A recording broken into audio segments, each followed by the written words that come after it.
নমস্কার, মাই স্পেশালসের আর একটা সুন্দর ব্লগ নিয়ে আমি সংহিতা আবার চলে এসেছি। সবাই কেমন আছেন?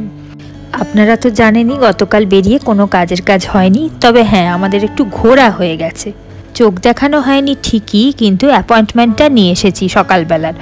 জিয়ানকে কোনো রকমে একটু দুধ কর্নফ্লেক্স খাইয়ে আমরা বেরিয়ে পড়েছি। এবার আপনারা বলবেন চা খাওনি, ব্রেকফাস্ট করনি? না, করিনি, কারণ চা খাবো একটা অন্য জায়গায়, সেটা তো আপনারা দেখতেই পাবেন। চলুন তাহলে ব্লগটা শুরু করি।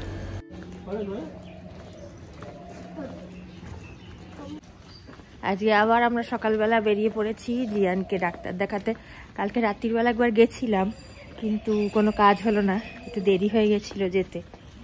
তো আমাদের আজকে সকালবেলা 9টার টাইম দেওয়া রয়েছে, অ্যাপয়েন্টমেন্ট রয়েছে আর কি।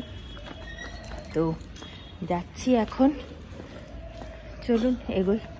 সকাল সকাল ঘুম থেকে উঠেই আমি না এরকম সঙ্গে সঙ্গে এরকম সকালবেলা উঠেই যেতে পারি না, কিন্তু যাই হোক, যেতে যখন হবে যাই। খুব মজা লাগছে। দেখি ও সত্যি সত্যি চোখের কিছু সমস্যা হচ্ছে, তাইও পড়াশুনো করতে পারছে না, নাকি দুষ্টুমি, তাই না? দুষ্টুমি করে দেখতে পাচ্ছে না, মানে সমস্যা হচ্ছে একটু। হ্যাঁ, সকালবেলা ফল আলা, সবজি আলা সব এই সময় দেখা যাবে। এই সকালবেলার সিনারিওটা আমার এত ভালো লাগে, ঠান্ডা ঠান্ডা, বেশ চারিদিকটা যেন নতুন করে বেশ জেগে উঠছে।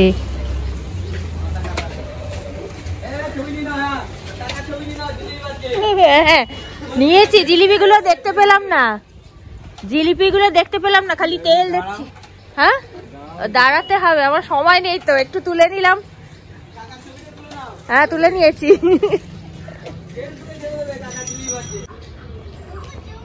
না, যাচ্ছি না, এখানে একটু দেরি করেই হয়। এখন প্রায় 9টা এখনো বাজেনি,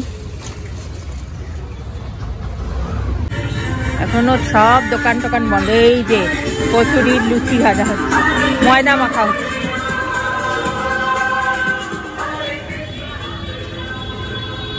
এখন রাস্তাটাও ফাঁকা ফাঁকা, সেই ভিড় এখনো আসেনি।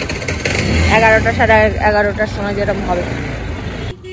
আমি এবার এসে দেখি এরা হাঁটছে তো হাঁটছে, কোথায় চলে যাচ্ছে। তারপর বুঝতে পারলাম চা খেতে যাচ্ছি আমরা। আমি শুনেছিলাম এখানে নাকি খুব ভালো একটা চায়ের দোকান আছে, খাইনি অবশ্য কোনোদিনও, তো ভালোই হলো, আজকে খাওয়া হয়ে যাবে। দেখবো কেমন খেতে। না, হেঁটে যাবো না। কোথায় যাচ্ছে রে? হেঁটে নিয়ে যাবে নাকি?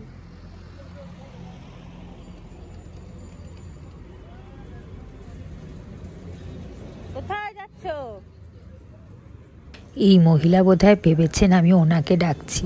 পিজি হসপিটালের কাছেও একটা পাঞ্জাবিদের চায়ের দোকান আছে, ভীষণ ভালো চা পাওয়া যায়, মালাই টালাই দিয়ে, তারপর সেই আদা দিয়ে। এখানকার চাটা খুব ভালো এই দোকানে। জিয়ান, চলো ভেতরে চলো।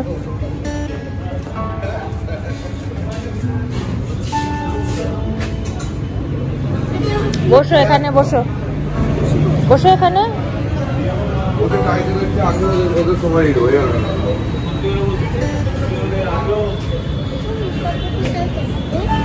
ওই যে বাবা ওইদিকে গেছে।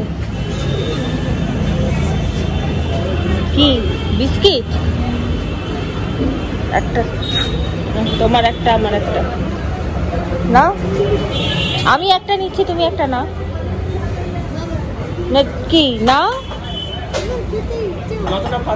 যতটা পাচ্ছ খাও, তারপরে না ইচ্ছা করলো।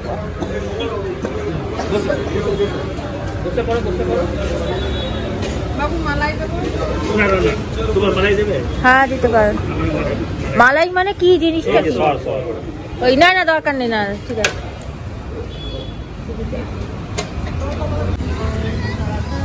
যাচ্ছি।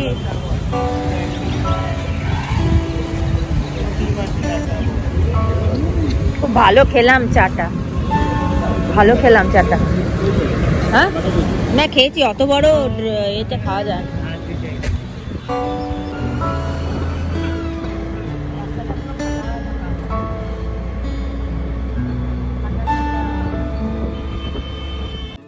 9টা প্রায় বাজতে চললো, কিন্তু এখনও রাস্তাটা কি ফাঁকা ফাঁকা, বেশ ঠান্ডা ঠান্ডা একটা হাওয়া দিচ্ছে, কি সুন্দর লাগছে যেতে। 1 কাপ বড় চা দিয়েছে, 1 কাপ না তো সেই ভাঁড়ে করে বড় 1 ভাঁড় চা দিয়েছে, সে আমি পুরোটা কমপ্লিট করতে পারলাম না। একদিন এরকম সময় আমি আর জিয়ান টালিগঞ্জে যাই, এরকম অটোয় করে মেট্রো স্টেশন অবধি যেতে হয়, তারপর ওখান থেকে তো আপনারা জানেনই, দেখেইছেন। বেশিরভাগ সময় এই সময়টাই প্রেফার করি আমি টালিগঞ্জে যাওয়ার সময়, কারণ রাস্তাঘাটও বেশ ফাঁকা ফাঁকা থাকে আর বেশ আরামে আরামেও পৌঁছে যাওয়া যায় ভিড়ভাট্টা থেকে এড়িয়ে। তবে আজকে আর ঘুরতে বেড়াতে যাওয়ার নয়, আজকে যাচ্ছি হসপিটালে। আর যেহেতু জিয়ানের পাপাও সঙ্গে রয়েছে, তাই আমার দায়িত্বটা আজকে একটু কম।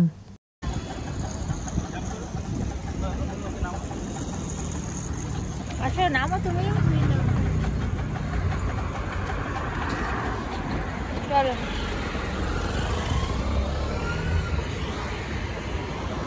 যাও।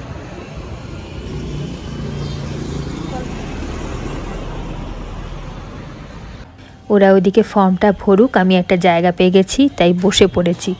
আমার শাশুড়ি আগে একবার এসেছেন এখানে, আমি সঙ্গে আসিনি বলে এখানকার নিয়মটা ঠিক জানি না। দেখা যাক কতক্ষণে আমাদের টাইম আসে।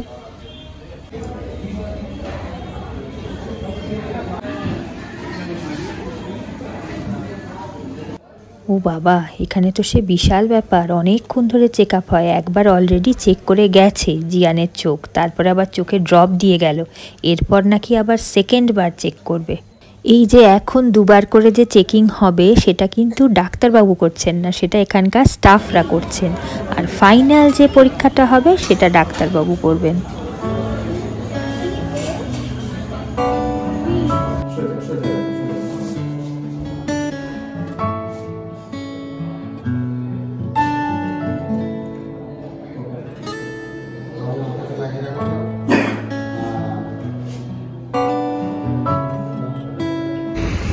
জিয়ান আর বসতে চাইছে না, সেই জন্য জিয়ানকে নিয়ে একটুখানি বেরিয়েছি।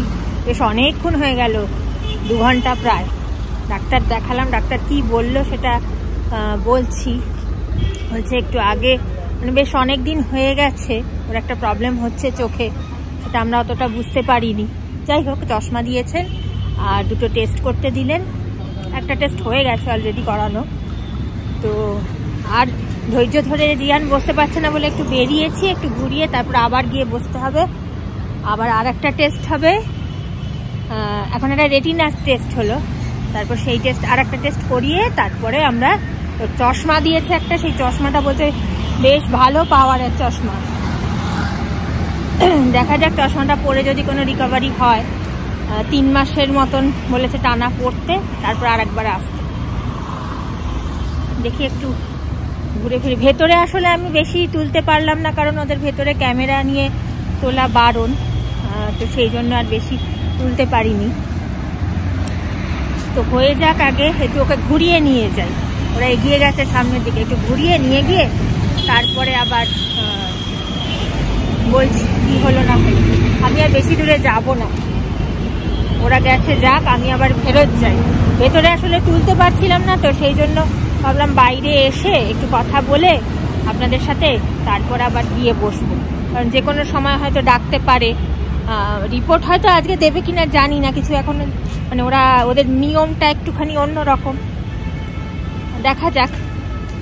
প্রথমে একটা ড্রপ দিল, তারপরে মানে সচরাচর হসপিটালের যে নিয়মগুলো হয় বা নার্সিংহোমের যে নিয়মগুলো হয়, এদের একটু অন্যরকম। তো সেই জন্য প্রথমে একটা ড্রপ দিল, তারপরে আবার খানিকক্ষণ বাদে আর একটা ড্রপ দিল, তারপরে ডাক্তার দেখলেন। আমরা চশমা নেওয়ার সময় যেরকম সেই লেন্স লাগিয়ে লাগিয়ে চেক করে না, এদের দেখলাম অন্য লোকেরা চেক করছে। ডাক্তার জাস্ট একটুখানি মানে হালকা মতন দেখলো, সেইভাবে তো গুরুত্ব দিয়ে মনে হলো না। যাই হোক, নিশ্চয়ই ওনারা নিজেদের কিভাবে দেখতে হবে ওনারা নিজেদের মতন করেই দেখেছেন।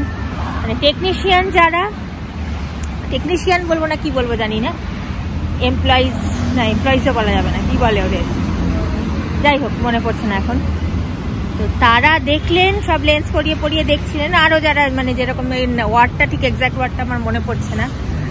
তো তারপরে ফাইনালি ডাক্তারের কাছে গেলাম। ডাক্তারও আরেকবার একটুখানি ভালো করে মেশিন দিয়ে চেক টেক করে তারপরে বললেন যে একটু সমস্যা ওর অনেকদিন আগে থেকেই হচ্ছিল, তো একটু আগে আসলেই ভালো হতো, তাহলে একটা চোখে একটু প্রবলেম হচ্ছে, এটা আমরা অতটা বুঝতে পারিনি, কারণ আমরা প্রথমে ভেবেছিলাম যে দুষ্টুমি করছে, বাচ্চা মানুষ হয়তো পড়াশুনো করতে চাই, মানে করতে মানে যা হয় আর কি, বাচ্চারা যেরকম দুষ্টুমি করে অনেক সময়, হয়তো চশমা কোনো বন্ধু আছে তো সেই জন্য ওরও বোধহয় নিজে ইচ্ছা করেছে, বা হয়তো পড়াশুনোর অতটা ইচ্ছা করছে না করতে, সেই কারণে ওরকম দুষ্টুমি করছে। যাই হোক, আর একটু আগেই আসলে ভালো হতো, কিছুদিন আগে আসলে হয়তো তাহলে পাওয়ারটা একটু কম দিত, কারণ পাওয়ার বেশ বললো ভালোই পাওয়ার আছে, এবং সেই পাওয়ারের চশমা পরার পরেও বোধহয় ও অতটা ক্লিয়ারলি দেখতে পাবে না। বললো বাচ্চা মানুষ, এর থেকে বেশি পাওয়ারটা ওকে দেওয়া এক্ষুনি উচিত হবে না, আপাতত 3 মাস এই পাওয়ারের চশমা পড়ুক, তারপরে দেখা যাবে কতটা রিকভারি করেছে। ওর একটা চোখ বলছে মানে খুবই কম কাজ করছে, দেখা যাক কি হয়, মনে হয় ঠিকই হয়ে যাবে। বলে বাচ্চা মানুষ তো, ছোটদের খুব তাড়াতাড়ি জিনিসগুলো মানে রিকভার হয়ে যায়, ছোট বয়সে আসলে অনেক মানে কঠিন থেকে কঠিনতর জিনিসগুলো তাড়াতাড়ি ঠিক হয়ে যায়।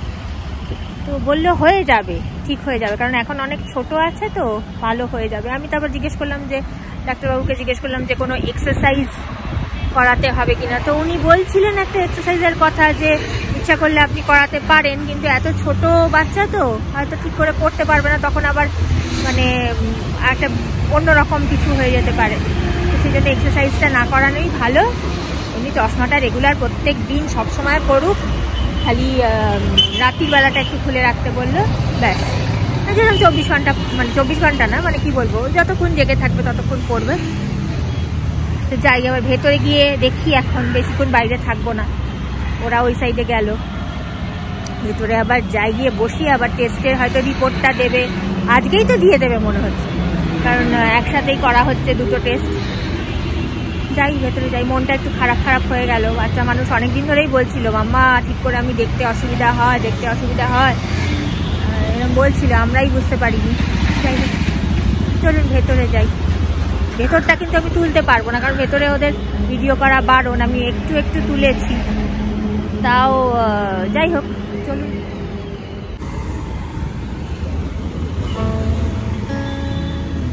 ওই দিকে গেছে ওরা, দেখতে পাচ্ছি না তো ওইদিকে।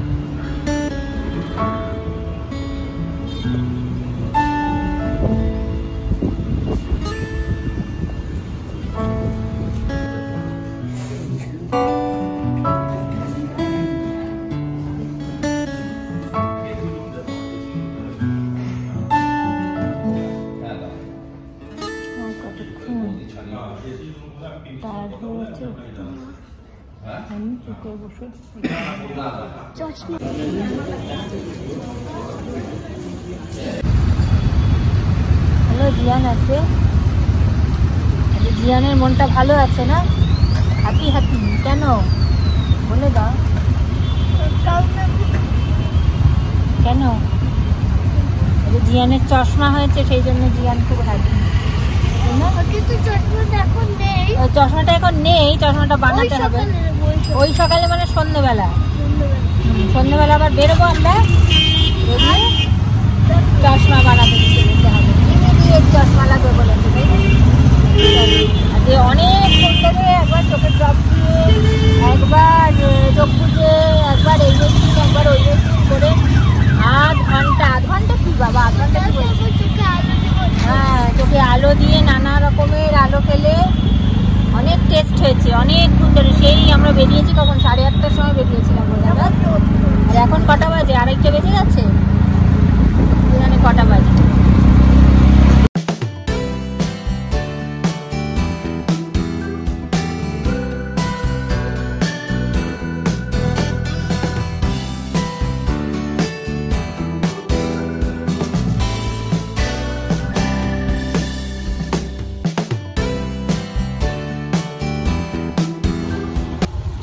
বাদে এখন 1:30 বাজে, 1:30 বেজে গেছে বোধহয়।